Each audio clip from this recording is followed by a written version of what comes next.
we do together that's going to make us both feel better?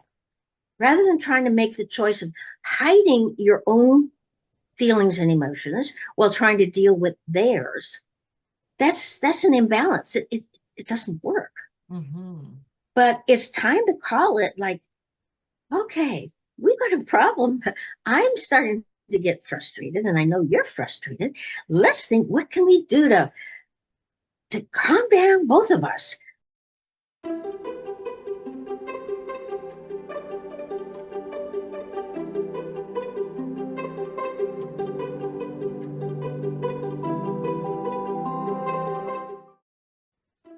Hi, I'm Staci Neustadt. I am a speech language pathologist and the CEO at Making Sense of Autism, and I'm a student of Susan.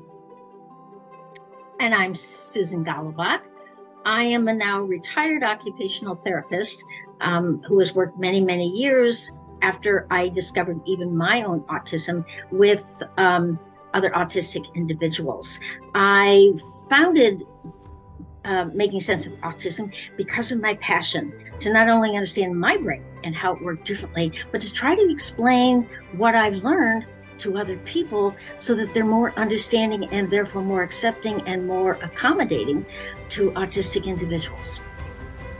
So, our goal is to help you provide the right support without trying to fix autism, but by understanding it. So, whether you're a parent, teacher, therapist, or just someone who wants to learn, you're in the right place. Be sure to subscribe and join us every week. We talk about a new topic.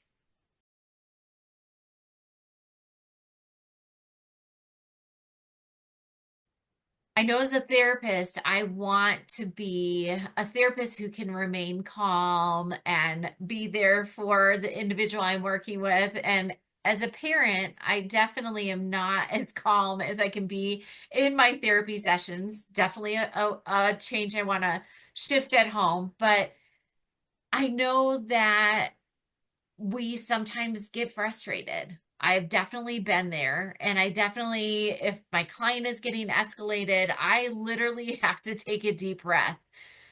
And I know that I want to be that therapist that can maybe I feel those frustrations, but I can also be calm and be that safe person. Sue, have you ever been in that situation where you feel that frustration? Oh, absolutely. I think everyone has been in that situation in a variety of relationships, not necessarily just therapist and client, but it's when you want to provide that support, but you don't know how, or you can't process fast enough Mhm. to think about, well, how do I deal with, and you feel your own emotional levels rising. So now do I shift to calming myself? Um, or do I focus on trying to calm them first when I don't feel calm? Yeah, it's a tremendous, this is why um, I think this is the perfect time to be able to say, we have a problem. Mhm. I'm feeling frustrated. I know you're feeling frustrated. What can we do? And you talk about actually co-regulation. What can we do together that's going to make us both feel better? Rather than trying to make the choice of hiding your own feelings and emotions while trying to deal with theirs, that's an imbalance. It doesn't work. Mhm. But it's time to call it like, okay, we've got a problem. I'm starting to get frustrated, and I know you're frustrated. Let's think, what can we do to calm down both of us? Let's go for a walk, or let's go sit on the swing, or let's go jump in the ball pool, or anything that you can think of that, or let's turn some music on that we both handle and like. But this is where you need to find those shared interests in the first place.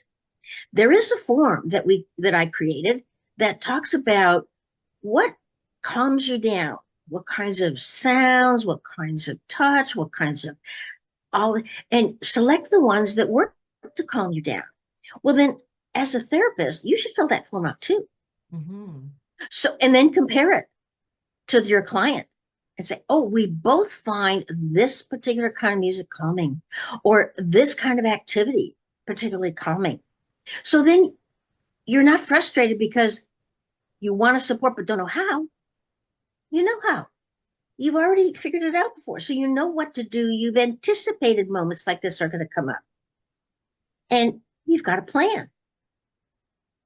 That is a great idea. And even like as you're talking about it, I'm thinking of a lot of moments. I don't know what it is with throwing. I have a lot of and I have a lot of young ones that throw, but then I was talking to my speech assistant who has a teenager who is throwing things. And I know throwing those random, like just chucking things is a sign of dysregulation. And I know for Mm-hmm. me, like, oh, bless her heart, I have a parent who her son threw something really hard at her thumb, and she knows that a reaction creates more dysregulation. So I could see she took a huge deep breath, and I was like, oh, that I had to take a deep breath too, because I was like, whoa, that was amazing that she held it in.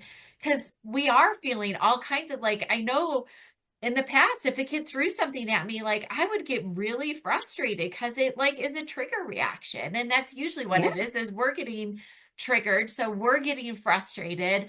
And it's like, it's a Mm-hmm. giant problem of, oh my gosh, what do I do in this situation? So I love that idea of co-regulation with identifying this as a problem, like, wow, you just threw that.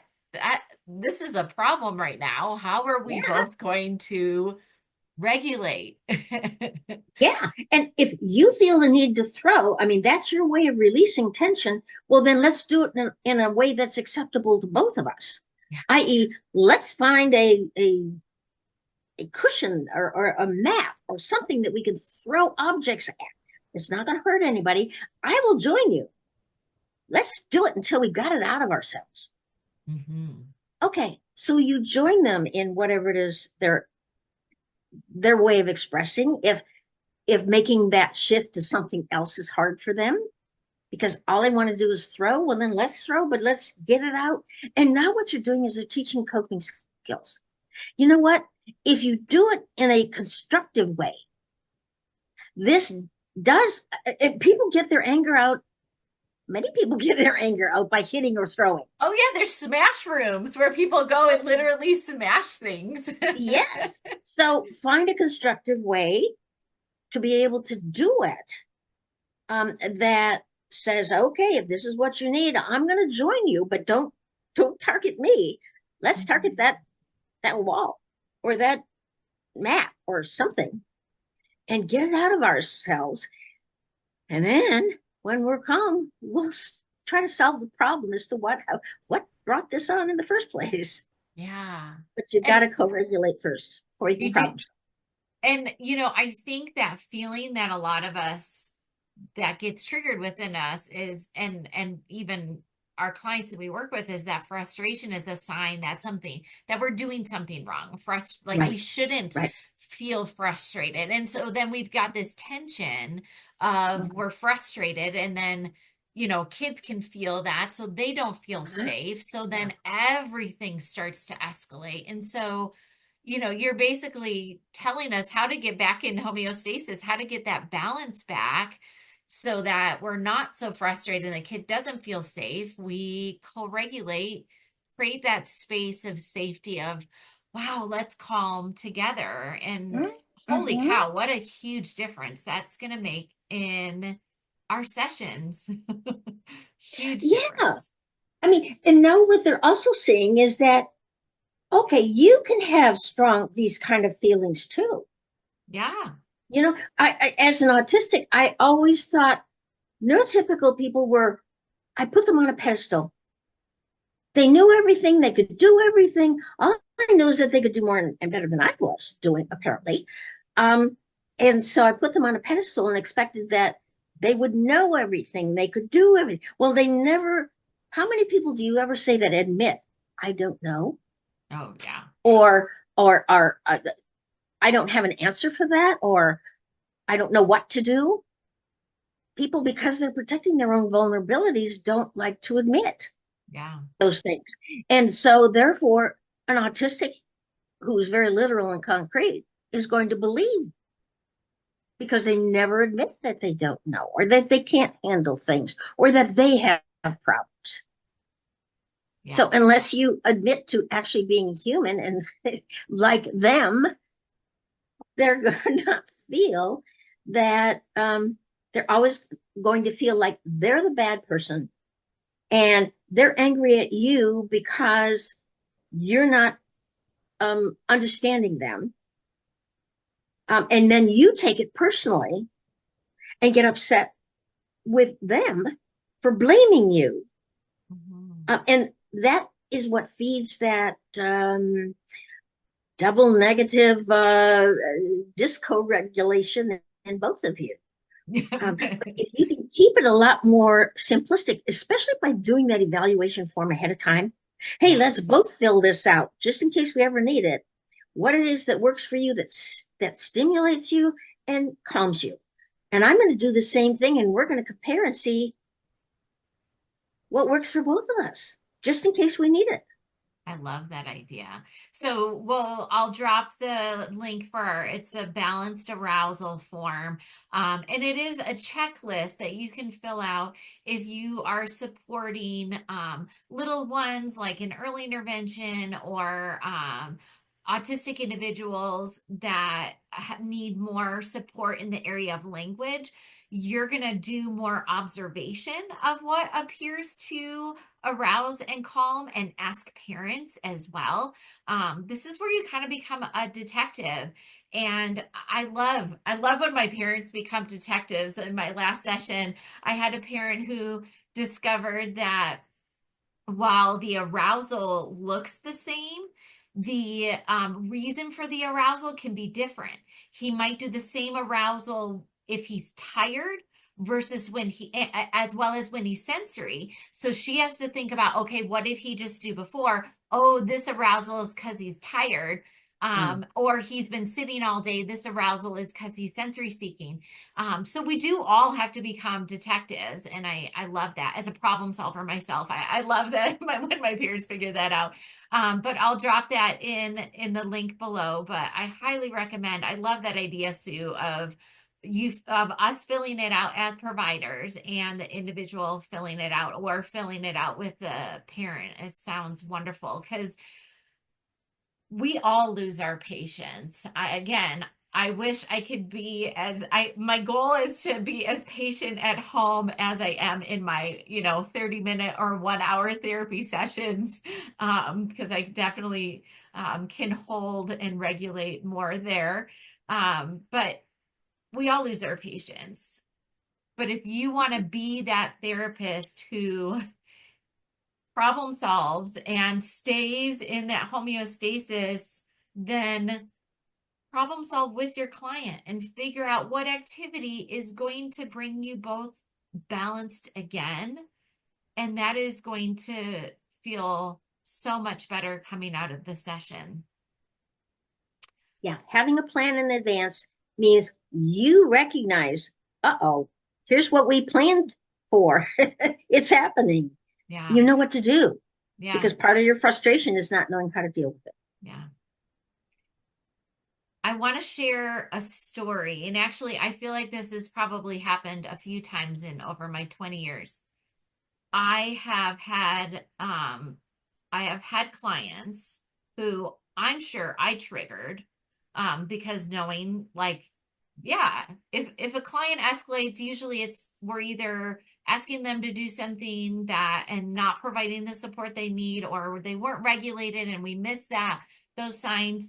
But I have had clients where they have escalated significantly during a therapy session or when I was working in schools.